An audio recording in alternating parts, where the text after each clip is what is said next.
Queridos irmãos e irmãs, nós estamos no 14º domingo do tempo comum e proclamamos o Evangelho de São Lucas, capítulo 10, versículos de 1 a 12 e de 17 a 20. Jesus envia os 72 discípulos e esse Evangelho nos dá a ocasião de nós compreendermos aquilo que é a identidade de um sacerdote. Ou seja, nós tradicionalmente identificamos os 12 apóstolos como sendo o modelo para os bispos e os 72 discípulos como sendo o modelo para os padres. Seja como for, existem algumas coisas interessantes para nós entendermos a natureza do sacerdócio católico e, assim, podermos, de alguma forma, melhor crer, ou seja, aumentar a nossa fé nesta missão. Pois bem, a primeira coisa, Jesus diz, a messe é grande, mas os trabalhadores são poucos, pedi ao dono da messe que mande trabalhadores. Em primeiro lugar, nós, como igreja, precisamos compreender que um padre é um dom que vem do céu. Ou seja, precisamos pedir a Deus. E se nós não temos sacerdotes suficientes, as nossas comunidades não têm padres numerosos, é porque existe alguma coisa de errado com a nossa generosidade de rezar pelas vocações.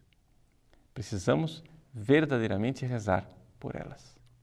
Precisamos pedir a Deus. É algo a ser alcançado na oração. Este é o método de propaganda vocacional, digamos assim. Esse é o método de pastoral vocacional de Jesus. Em primeiro lugar, rezar. Bom, uma vez que Deus ouve nossas orações, o que Jesus faz? Ele diz, eis que vos envio como cordeiros para o meio dos lobos. Então, o padre não é enviado no mundo para ser igual ao mundo, para estar em paz com o mundo, não é? O método pastoral de Cristo não é esse. O método pastoral de Cristo é o seguinte, ele nos adverte, cuidado, vocês estão indo para uma batalha. Então, o padre é um homem que entra numa luta. Se um rapaz decide ser sacerdote, ele está desafiando o lobo. E quais são os inimigos? Se os inimigos da alma são o demônio, o mundo e a carne, esses são os inimigos também do sacerdote. E esses são os lobos que nós devemos enfrentar. Como disse o Papa Bento XVI no início do seu pontificado, né, há 8 anos atrás, nós devemos rezar para que os nossos pastores não fujam quando se apresentar o lobo. Ele diz, não leveis bolsa, nem sacola, nem sandália. Aqui trata-se de um estilo de vida. Então o padre não é um funcionário. O padre, ele é chamado a uma santidade de vida pessoal. O padre é chamado a um desapego. O padre não deve enriquecer.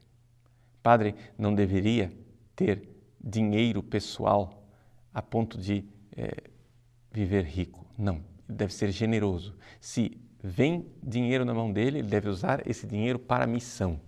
Ele deve usar esse dinheiro para a caridade dos pobres. Ele deve ser generoso. O próprio Código de Direito Canônico nos lembra isso. Então, é interessante nós notarmos o quanto a figura do padre está afastada da ideia de um funcionário do povo, de um sujeito concursado que tem emprego garantido e um alto salário. Nada disso. O que faz o sacerdote é exatamente essa disponibilidade na providência e essa pobreza pessoal, um estilo de vida. E este estilo de vida, não é que faz com que ele seja um portador da paz. Ele, quando entra na casa, a paz esteja nesta casa.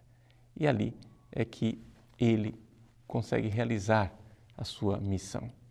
Ele leva uma palavra de paz, a palavra de Cristo, no mundo onde estão os lobos, onde está a guerra, onde está a luta. Agora, esta palavra de paz não é um pacifismo. Por quê? Porque ele entra nessas casas para levar a paz, mas para expulsar demônios, não é? para entrar numa verdadeira luta corpo a corpo com Satanás. Então, se é assim, ele irá enfrentar também rejeições. Diz, se uma cidade não for bem recebido, então chacoalhe a sandália, tirando a poeira dos seus pés. Vejam como o sacerdote, ele é chamado para levar a paz, mas exatamente por ser ministro da paz, ele pode ser muitas vezes rejeitado. Então, o que é que nós vemos aqui? Uma configuração da vida do padre com a vida do Cristo. Nós vemos aqui, não é, que o modelo é Jesus, o padre é o seu emissário. Porque os discípulos dizem a Jesus que, Senhor, até os demônios nos obedecem por causa do teu nome. Isso quer dizer o seguinte, que o sacerdote, ele é a imagem de Cristo. Ele é um representante de Cristo. Ele age no nome de Cristo, na pessoa de Cristo. Então, esta identificação entre o sacerdote e Cristo não é uma identificação somente teórica, ela deveria ser existencial e vivencial. Ora, se o Cristo morre na cruz, o padre deveria ser um homem também que se entrega em sacrifício. Então, não é simplesmente um funcionário do povo, mas é um imitador de Cristo na sua entrega radical e no seu estilo de vida.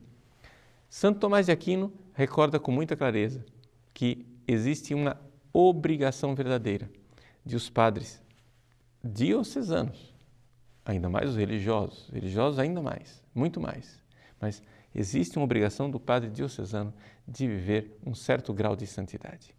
Por quê? Porque a função sacerdotal não é uma função simplesmente de utilitarismo, ou seja, ele é útil para a comunidade precisa do padre, então ele realiza aquela função.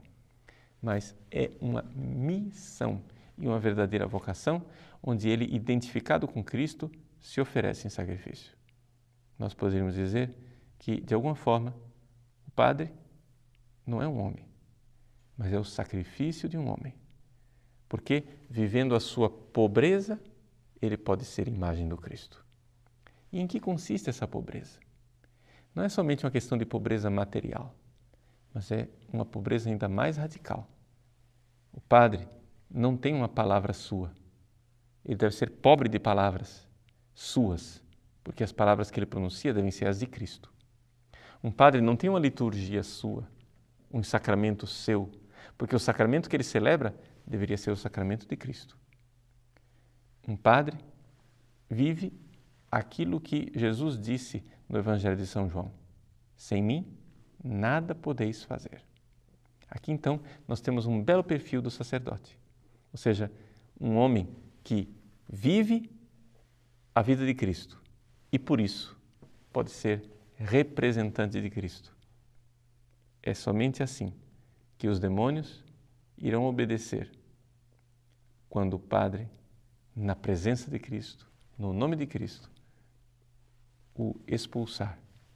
Rezemos pelos nossos sacerdotes que vivem esta batalha no dia a dia. Rezemos pedindo vocações, mas rezemos também sustentando as vocações suscitadas, porque quando um jovem se decide ser padre, ele na verdade está se colocando numa situação de perigo, porque ele está chamando o demônio para a briga. Mas é de homens assim que nós precisamos na igreja. E é com homens assim que nós nunca seremos órfãos.